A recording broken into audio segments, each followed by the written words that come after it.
This week is the national celebration holiday, and I am on holidays, so I get to do another video. Welcome to an Aussie in Vietnam. Welcome. The only place to get the best podcast from everything you need to know in Vietnam.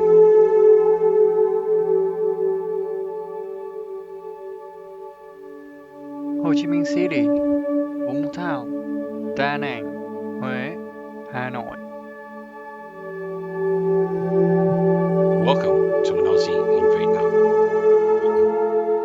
Welcome to another podcast of an Aussie in Vietnam. As you know, my name is Ray, and I've been living in Vietnam for about 11 and a bit years, and it's pretty good.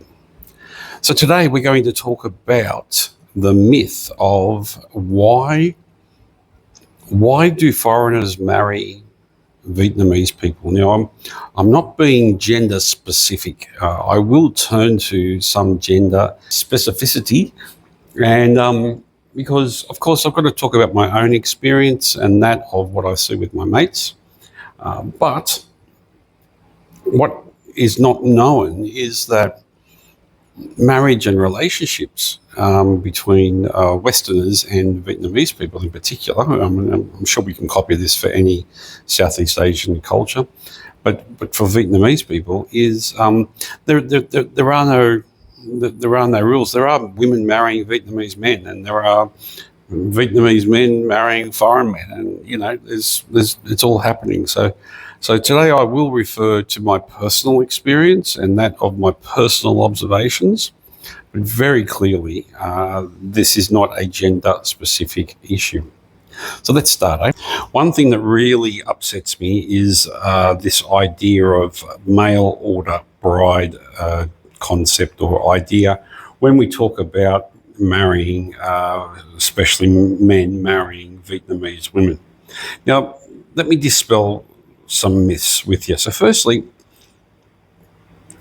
did you know that during World War II, somewhere between 12,000 and 15,000 Australian women married American servicemen during the war and just after the war? Likewise, the Vietnam War occurred here in Vietnam between 1965 and 1975. And from that, there were a number of Vietnamese, mainly women in this case, being gender specific, there were a number of Vietnamese women that married servicemen from other countries, mostly American, because Americans were the most popular ones here. And this gave to it this modern worldview of Vietnamese people being somewhat less quality, I suppose, than that of Western women in this case.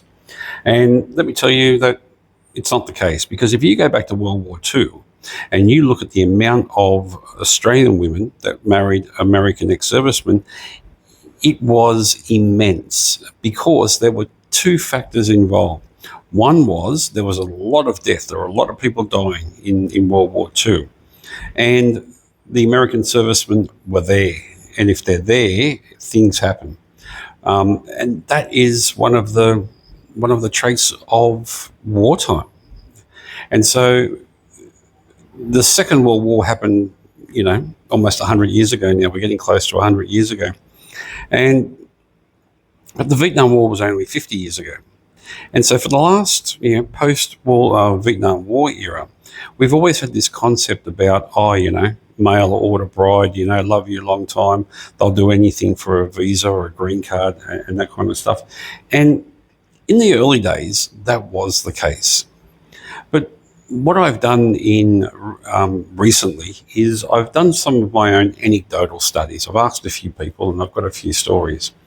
And so let's run through what is really the case now with regard to Westerners, mainly Western men, marrying Vietnamese women. So when I came to Vietnam in 2012 for a holiday, I met a few people, met a few girls and the like. And what I saw, even back in 2012, there were two main types of single middle-aged woman hanging around Ho Chi Minh City. The first type was genuine, good quality person. We'll talk about them later. And there were another smaller group of women that I met who had a clear motivation that marriage was a ticket to a visa or sponsorship to get to the other country and get to the Western world. And it was very evident, going back just as far back as 12 years ago. But it wasn't all of them. In fact, it was the minority. And so clearly, the way that life progressed post Vietnam War was that, let's face it, Vietnam was decimated by the Americans. There is no, but what was it? They dropped more bombs in Cambodia, alone in Cambodia, where they didn't have the war. They dropped more bombs there in Cambodia than they did in all of World War II. It was just immense, and even now, here we are 50 years later, and there are still some 200 to 300 people a year dying in Southeast Asia as a result of unexploded ammunition and bombs throughout Laos, Cambodia, and Vietnam. So, post Vietnam War, Vietnam was very poor. There was no internet. There was no entry by foreigners into the country. Vietnam was an isolated country, and so clearly one of the ways out of the situation you're in is through marriage, or that type of thing. Now, again, just like I said before, there were two types of people that I met when I came here. In those days, there were two types of people. There were two types of two main motivations for let's say young women in this case.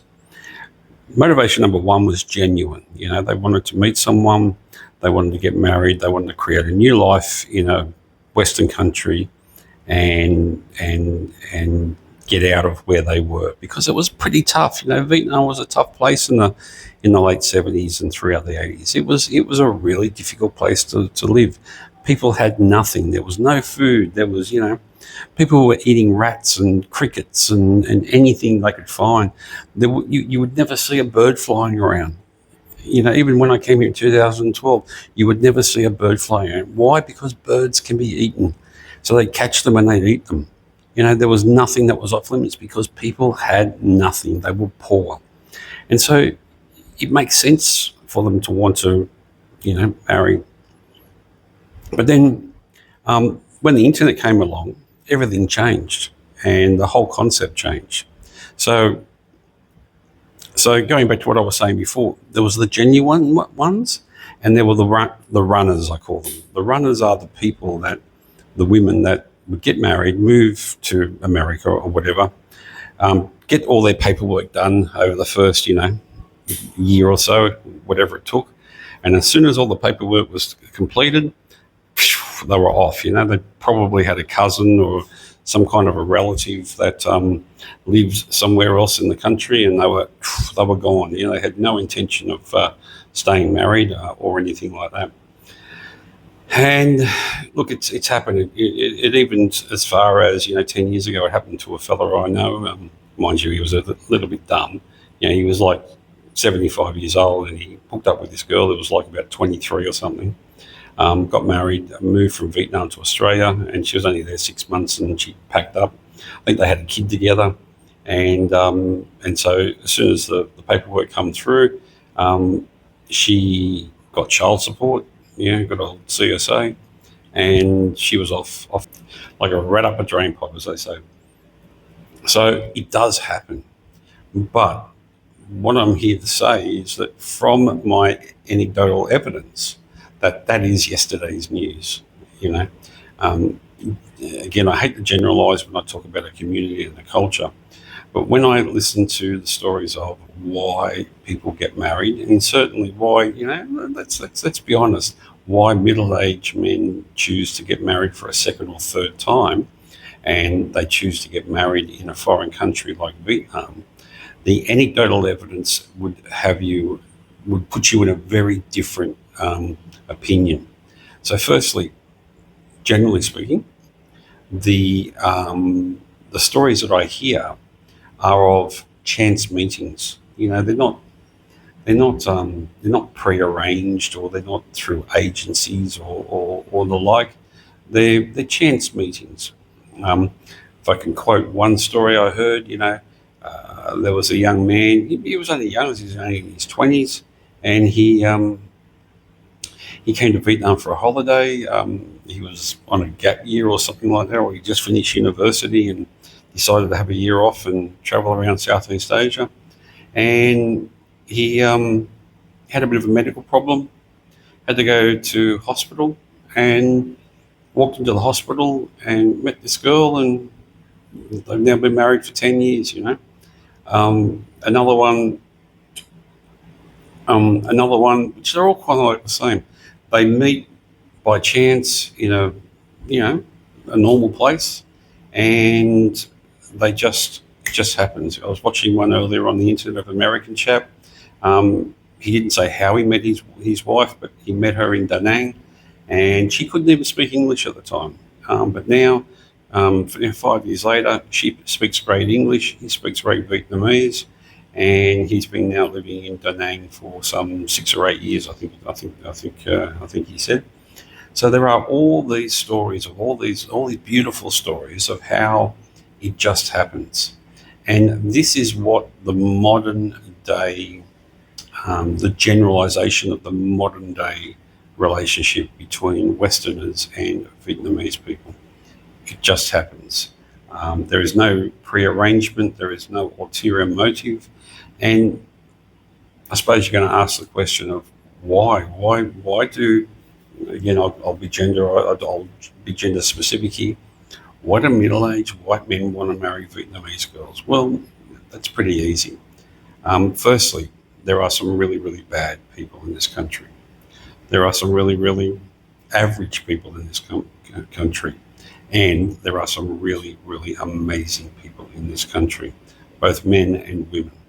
I know I'm one of those chaps that against the thought process and planning of my life, after living in Vietnam for some 5, 6, 7 years, and being happily single after getting divorced, I found myself getting married to a Vietnamese citizen.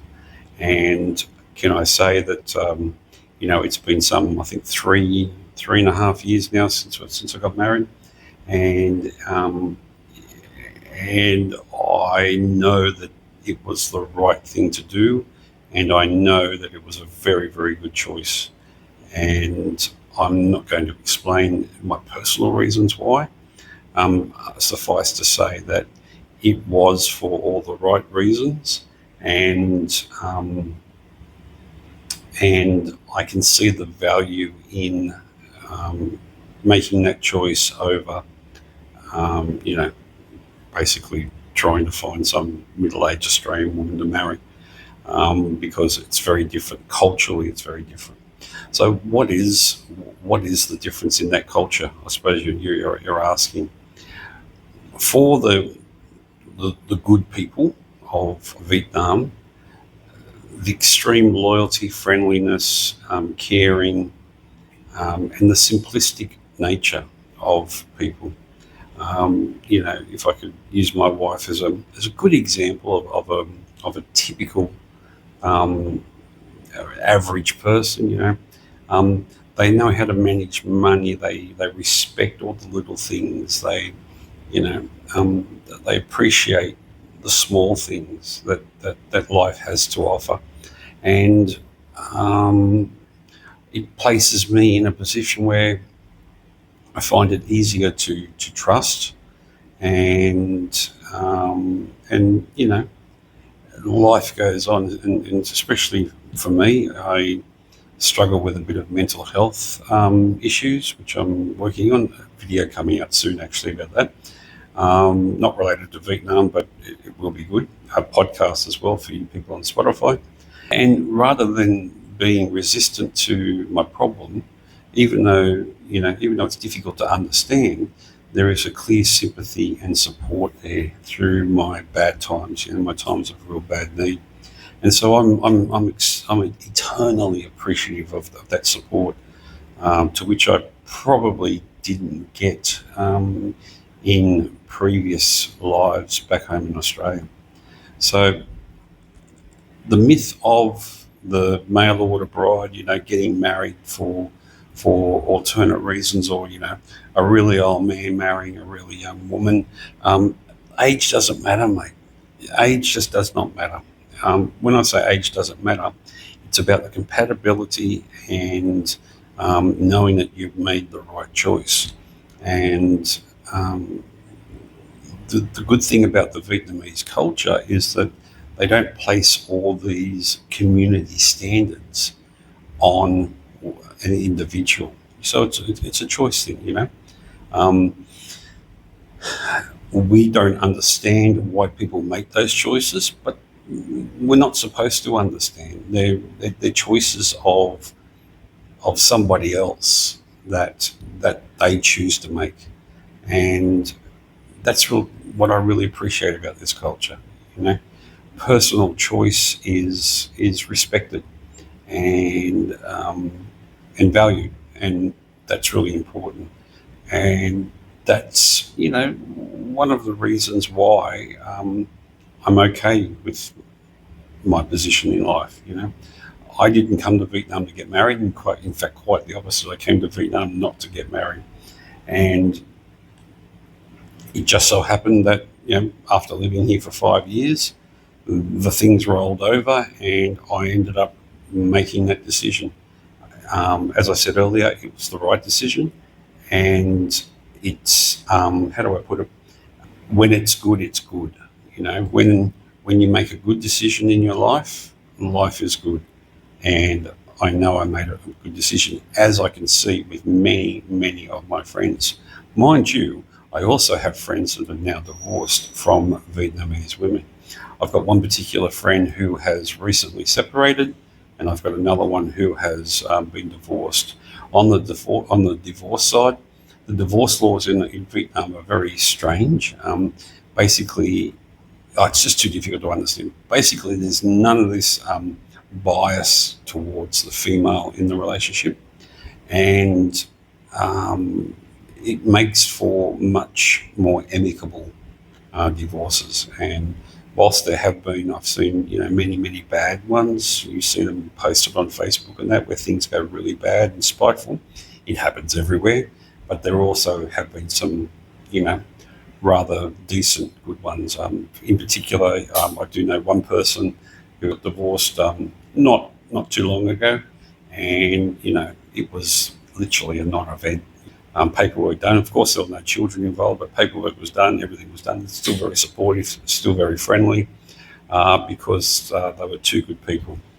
So right throughout the spectrum, there are these good sections. You can talk about any part, the meeting, the dating, the marrying, the being married, even the divorcing, and provided you are in that top sector of the top group of people that are good, decent people, your life is going to be good. And unfortunately, my one really strong opinion is that on the balance of probability, you're going to find that in a country with such a good culture like Vietnam, more so than you will in a country like Australia. So that's my take on why foreigners prefer to marry people from Southeast Asia, and in particular people from Vietnam. It's a good lifestyle if you choose it and you want to be there. It's a really terrible lifestyle if you don't like Southeast Asia, let me tell you. Thanks, guys. That's my position for marrying a Vietnamese person, and be happy, yeah?